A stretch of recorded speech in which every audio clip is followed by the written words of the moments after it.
नमस्कार दोस्तों, स्वास्थ्य क्लासेस में आप लोगों का स्वागत है। कल हम लोगों ने बॉड मास तक पढ़ा था। आज उसके आगे क्या पढ़ेंगे? नंबर सिस्टम से। नंबर सिस्टम को हम क्या कहते हैं? संख्या पद्धति। और संख्या पद्धति हमारी दो तरीके की होती है। एक होती है भारतीय। तो भारतीय संख्या पद्धति में हम इकाई, दहाई, सैकड़ा, हजार, 10,000, लाख, 10 लाख, करोड़, 10 करोड़ ऐसे पढ़ते हैं। दूसरा क्या होता है? अंतरराष्ट्रीय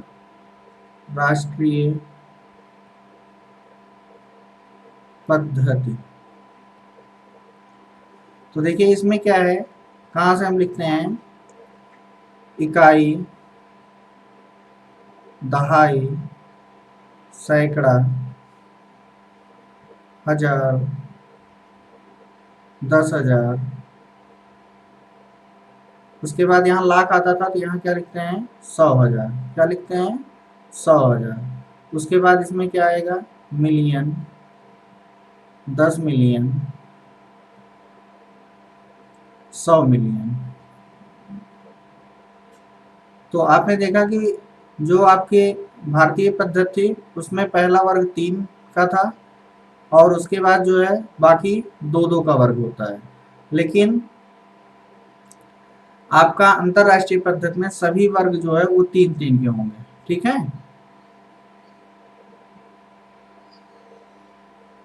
आप देख रहे हैं कि इकाई, दहाई, सैकड़ा एक वर्ग में है। उसके बाद हजार, 10,000, 100,000 ये पूरा एक वर्ग में है। और यहाँ पे मिलियन, 10 मिलियन और 100 मिलियन ये आपका पूरा एक वर्ग में है। तो दो पद्धतियां थी, दोनों के बारे में मैंने बता दिया। अब आगे हम देखते हैं आगे क्या है। आगे देखिए आपका क्या है? संख्याओं के प्रकार। पहली जो संख्या है वो है नेचुरल संख्या। तो यहाँ पे मैं कुछ डॉट्स बना दे रहा हूँ। देखिए ये जो सर्कल मैंने बनाया, अगर मैं आपसे काउंट करने को कहूँगा तो आप 1 2 3 4 5, या आपके घर में कुछ भी रखा है, आपसे कोई काउंट करने कहेगा तो आप कहाँ शुरू करते हैं? 1 2 3 4 5, मतलब कहाँ शुरू करते हैं? 1 से। तो हम ऐसी संख्याएं जो 1 से शुरू होती है उनको क्या कहते हैं? प्राकृतिक संख्या। ये हमारी आदत होती है। तो किसी भी संख्या को जब हम 1 से शुरू करते हैं तो वो क्या होती है? प्राकृतिक संख्या। मतलब गिनती करने वाली सभी संख्याओं को हम प्राकृतिक संख्या कहते हैं। दूसरा हमारा है पूर्ण संख्या। पूर्ण संख्या जो है अपने नाम से है। इसमें अगर हम नेचुरल नंबर के साथ प्राकृतिक संख्या के साथ 0 लगा देते हैं तो ये क्या बन जाता है? पूर्ण संख्या। क्योंकि आपके पास जो है इस तरीके के साइन बन जाते हैं। तो ये देखिए 0 से 9 तक टोटल कितने साइन बने हैं? 10 संख्याएं हैं, 10 अंक हैं जिनके द्वारा हम टोटल पूरी दुनिया की किसी भी संख्या को लिख सकते हैं।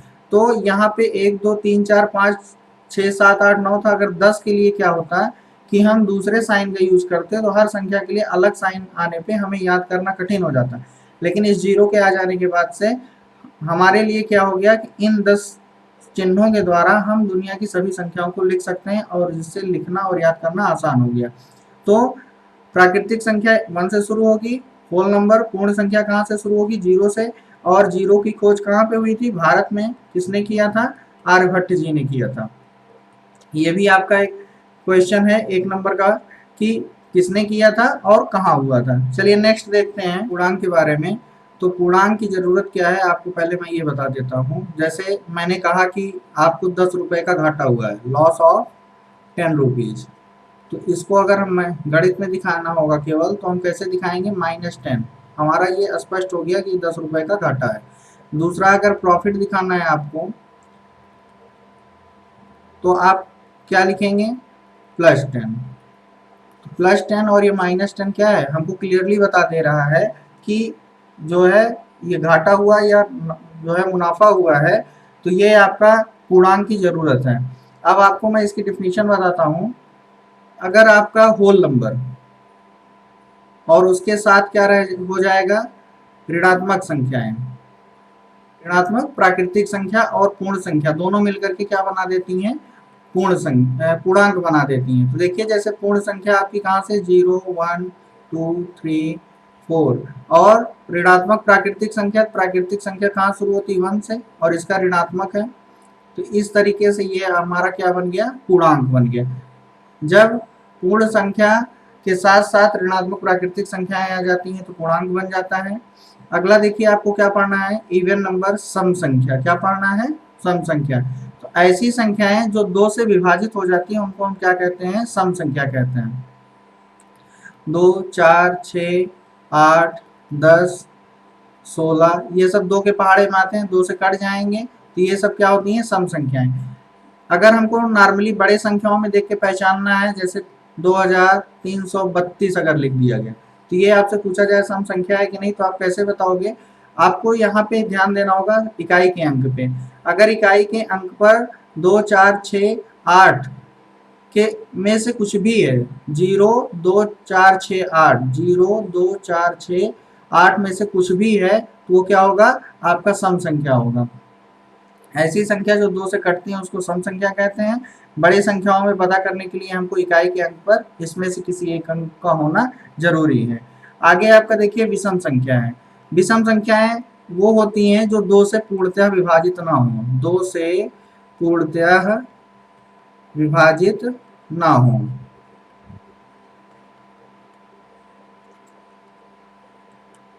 जैसे आपका 3 देखिए 2 से विभाजित नहीं है पूर्णतः, एक बच जाएगा, ये आपका विषम संख्या है। 5 है। तो जो भी संख्याएं सम नहीं है वो विषम होती हैं, 2 से पूर्णतः विभाजित ना होने वाली संख्याएं विषम संख्याएं हैं। इनके लास्ट में आपको 3 5 7 9 इकाई के स्थान पे अगर मिलेगा तो ये सब आपकी हो जाएंगी विषम संख्याएं। नेक्स्ट आपका है प्राइम नंबर्स। क्या है, प्राइम नंबर्स अभाज्य संख्याएं जो होती हैं, ये आपकी ऐसी संख्याएं हैं जो खुद से कटेंगी और 1 से कटेंगी। किससे कटेंगी, खुद से और 1 से। तो ये आपका जो है जैसे 2 जो है 1 से कटेगा, 2 से कटेगा। 3 जो है वो 1 से कटेगा, 3 से कटेगा। 5 आपका 1 से कटेगा, 5 से कटेगा। 1 से कटने के अलावा वो जो संख्याएं खुद से कटती हैं वो हो जाती हैं प्राइम नंबर। सबसे छोटी प्राइम नंबर है 2, और केवल यही एक ऐसी संख्या है कि जो सम अभाज्य संख्या है। इसके बाद आपको जितनी भी मिलेंगी वो सम नहीं होकर के विषम अभाज्य संख्याएं होंगी। इसके बाद जितनी भी मिलेंगी वो क्या मिलेंगी, विषम अभाज्य संख्याएं। अगर सम है तो ऑलरेडी वो 2 से कटेगा, इसलिए वो आपकी अभाज्य संख्या नहीं होगी। आगे देखिए आपका क्या है, भाज्य संख्याएं। जो संख्याएं खुद से भी कटें, 1 से भी कटें और किसी संख्या से कट जाएं।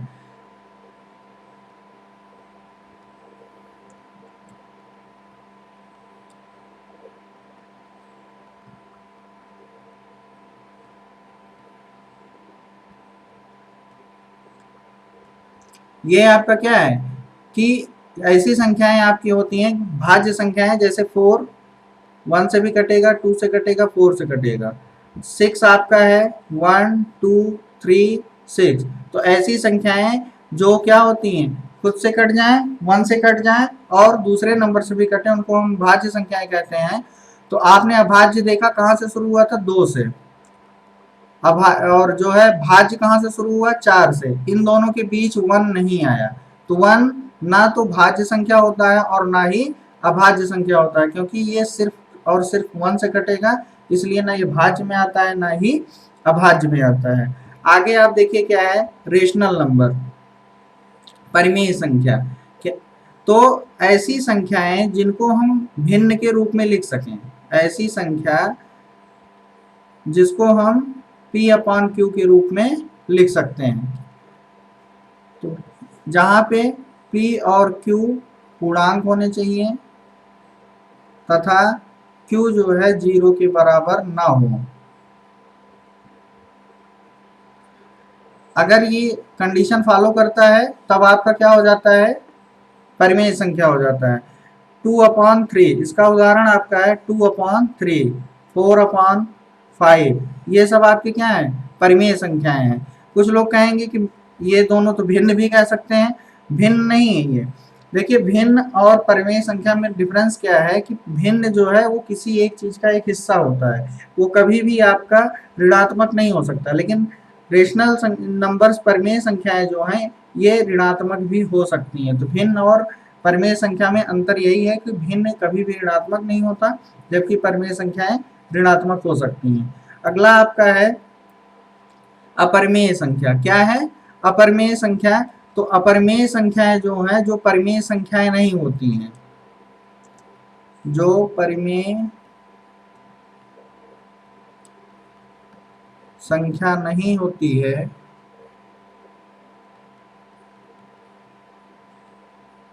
उसे अपरिमेय संख्या कहते हैं। जैसे √3, √4, सॉरी √5, √7, ये सब क्या है? आपकी अपरिमेय संख्याएं हैं। इनको हम परिमेय संख्या के रूप में p/q के रूप में नहीं लिख सकते। अगर आप √3 को √3/1 लिख भी देते हो तो वहां पे बताया गया था p और q क्या होना चाहिए? पूर्णांक होने चाहिए, लेकिन यहाँ पे √3 पूर्णांक नहीं है। एक इसमें आता है कि पाई। क्या है? पाई। देखिए पाई जो है, ये अगर पाई की बात होगी तो सिर्फ ये इरेशनल नंबर है, अपरिमेय है। लेकिन हम पाई की वैल्यू जो यूज करते हैं 22/7, ये आपका परिमेय है।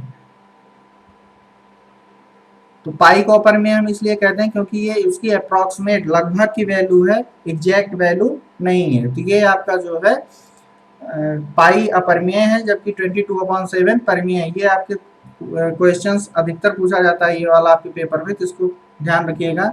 नेक्स्ट है predecessor and successor. Predecessor pre आ रहा है, प्री का मतलब क्या होता है? पहले। जो पहले आता है वो है प्रेडिसेसर। जैसे हमने यहाँ 10 लिख दिया, इसका 9 इसके पहले आता है, तो ये इसका क्या है? प्रेडिसेसर। प्रेडिसेसर आपका है पूर्ववर्ती संख्या होती है, ये पहले आने वाली। जैसे लोग क्या है लिखवा देते हैं भूतपूर्व प्रधान, तो पहले आने वाला। उसके बाद अनुवर्ती, किसी का अनुसरण जो करता है, तो इसके बाद क्या आएगा? 11, तो ये आपका है अनुवर्ती, सक्सेसर। ठीक है, तो ये आपका प्रेडिसेसर हो गया और सक्सेसर हो गया। आगे देखिए, अब बात आती है place value and face value. Place value को हम स्थानीय मान और फेस वैल्यू को क्या कहते हैं? अंकित मान कहते हैं। जैसे कोई भी संख्या लिख दी गई किसी भी पद्धति में, चाहे भारतीय पद्धति में लिखें या अंतरराष्ट्रीय पद्धति में लिखें, हमने लिख दिया 3765 और आपसे कहा जाए 7 का स्थानीय मान बताइए, तो 7 का स्थानीय मान वो किस स्थान पर है? 7। इकाई, दहाई, सैकड़ा, तो ये कितना हो जाएगा? 700। और अंकित कितना है? सैकड़े के स्थान पे क्या अंकित है? 7, तो ये 7 ही रहेगा। तो स्थानीय मान वो जिस प्लेस पर होता है उसके हिसाब से बदल जाता है, लेकिन अंकित मान कभी भी चेंज नहीं होता। जैसे अगर हम यहाँ पे लिख दें 70,290, तब भी यहाँ 7 का क्या होगा? प्लेस वैल्यू तो चेंज हो जाएगी 70,000, क्योंकि ये 10,000 के प्लेस पे है, लेकिन अंकित मान जो इसका होगा वो अब भी क्या रहेगा? 7 रहेगा। तो हमेशा जो है आप ये ध्यान रखिए, स्थानीय मान बदलता है लेकिन अंकित मान कभी बदलता नहीं, जो लिखा है वही उतना होता है। अब आपको हम एक्सरसाइज कराते हैं। पहला है कि निम्नलिखित में से कौन सा कथन सही है? आपको बताया गया था कि एक अभाज्य संख्या नहीं है। एक अभाज्य संख्या है, एक संयुक्त संख्या है, दो अभाज्य संख्या नहीं है। तो आपको पता है कि बताया गया था कि एक जो है ना तो भाज्य है ना ही अभाज्य है। इस तरीके से ये पहला ऑप्शन आपका सही होगा।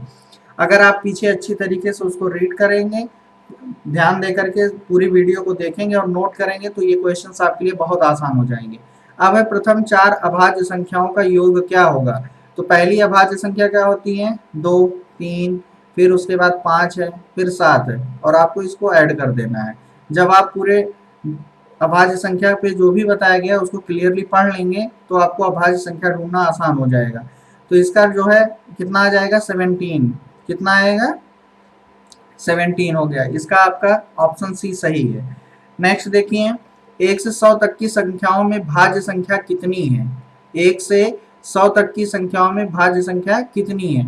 तो एक चीज मैं आपको यहाँ बता दूं कि 1 से 25 तक, 1 से 25 तक जो है वो 9 अभाज्य संख्या होती है। कितनी होती है? 9 अभाज्य संख्या। और 26 से 50 तक आपकी कितनी होती हैं? 6 होती हैं। और 51 से 100 तक जो है वो आपका 10 होता है। तो टोटल कितनी हो गई? 25। ये 25 क्या है? अभाज्य संख्या है। आपसे यहाँ पूछा क्या है? भाज्य संख्या। तो 1 से 100 तक टोटल कितनी संख्याएं होती हैं? 100 संख्याएं। तो यहाँ से हम क्या करेंगे? अपना 25 माइनस कर देंगे तो क्या आ जाएगा?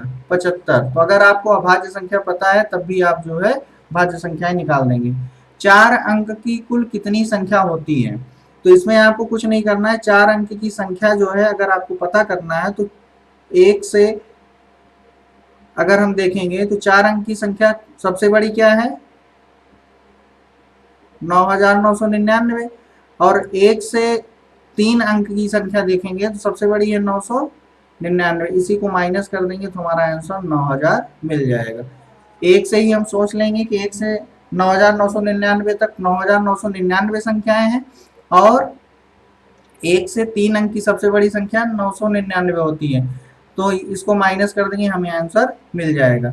1 करोड़ होता है 1000, कितने हजार के बराबर? तो इसको सॉल्व करने के लिए सबसे आसान तरीका है आपके पास कि आप 1 करोड़ पहले लिख लीजिए, काई दहाई सैकड़ा, हजार, 10,000, लाख, 10 लाख, 1 करोड़।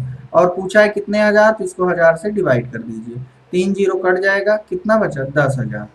तो यही आपका ऑप्शन डी सही हो जाएगा। 10,000 जो है 1000 मिल करके 1 करोड़ बना देते हैं। 5 के स्थानीय मान और अंकित मान का योग होगा। 3,50,002 में 5 का स्थानीय मान और अंकित मान का योग। तो मैंने बताया था अंकित मान आपका स्थान के हिसाब से तो किस पे है? ये 50,000। और अंकित मान हमेशा 5 ही रहेगा, तो दोनों ऐड कर देंगे कितना आ जाएगा? 50,005 आ जाएगा। सबसे छोटी अभाज्य संख्या मैंने बताया कि 2 होती है और सम में भी यही अकेली है। सबसे छोटी भाज्य संख्या, तो जब हमने भाज्य संख्या कंपोजिट नंबर स्टार्ट किया था तो कहाँ से था? 4 से। कहाँ से स्टार्ट हुआ था? 4 से। तो सबसे छोटी ये होगा। अब पूछ रहा है कि -4 और -5 में कौन बड़ा है? जब आपको पूर्णांक बढ़ाया गया था तो -4 उसी में माइनस आया था, तो यहाँ पे दोनों के बीच पूछा जा रहा है कौन बड़ा है। इसका मतलब हो गया कि ये 4 रुपए का कर्जदार है और ये 5 रुपए का कर्जदार है। तो इसमें कौन बड़ा होगा? जो 4 रुपए का कर्जदार है। तो -4 बड़ा होगा। सबसे बड़ी पूर्ण संख्या कौन सी है? 100, 1 अरब, 1 संघ, कोई नहीं। तो कोई नहीं यहाँ पे ऑप्शन सही होगा, क्योंकि कोई भी संख्या सबसे बड़ी संख्या हम नहीं बता सकते। आप जो भी संख्या बताएं कोई उसमें 1 ऐड करके उसके आगे की संख्या बता सकता है। तो ये आपके 10 क्वेश्चन मैंने सॉल्व करा दिए हैं। और जो आज पढ़ाया गया आप इस वीडियो को अच्छी तरीके से रीड करके ध्यानपूर्वक पढ़िएगा, नोट करिएगा, जिससे आपका ये टॉपिक क्लियर हो जाए। और अगर कोई समस्या है तो आप कमेंट बॉक्स में बता सकते हैं, या आप डिस्क्रिप्शन में दिए गए व्हाट्सएप नंबर पे बता सकते हैं। एक आपके लिए ये होमवर्क है, 15 की पूर्ववर्ती संख्या क्या होगी, तो इसको आप लोग बताइएगा। वीडियो को लाइक और शेयर करना ना भूलिएगा। धन्यवाद।